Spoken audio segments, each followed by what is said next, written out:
एकदन्तं महाकायं लम्बोदरं गजाननं विघ्ननाशं करं देवं हिरम्बं प्रणमाम्यहम्।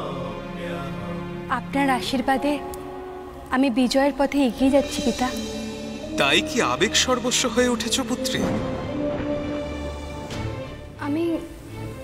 আমি সম্মুখ বুঝতে পারলাম না পিতা, আপনি কিসের ইঙ্গিত দিচ্ছেন? ইঙ্গিত নয় পুত্রী, সুপরামর্শ, বা বলতে পারো সাবধান বাণী।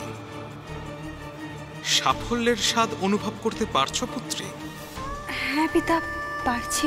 সাফল্যের সামান্যতম স্বাদ পেয়ে আবেগে আনন্দে আত্মহারা হয়ে যেও না পুত্রী।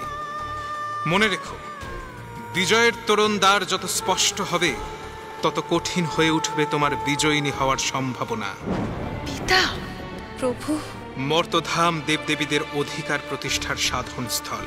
হ্যাঁ পুত্রী, সাধনস্থল।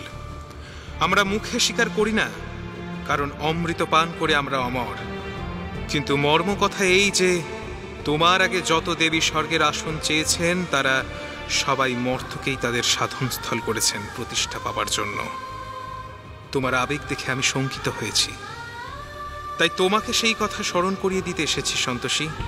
আমার জন্য আপনার কি আদেশ পিতা? নিজেকে সাধিকার মতন সমর্পণ করো মর্তভূমিতে।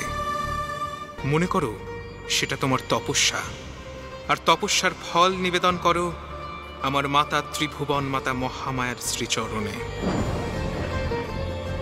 নিজের মনকে নির্লিপ্ত কিন্তু দৃঢ় করো পুত্রী। আপনার আদেশ শিরোধার্য পিতা।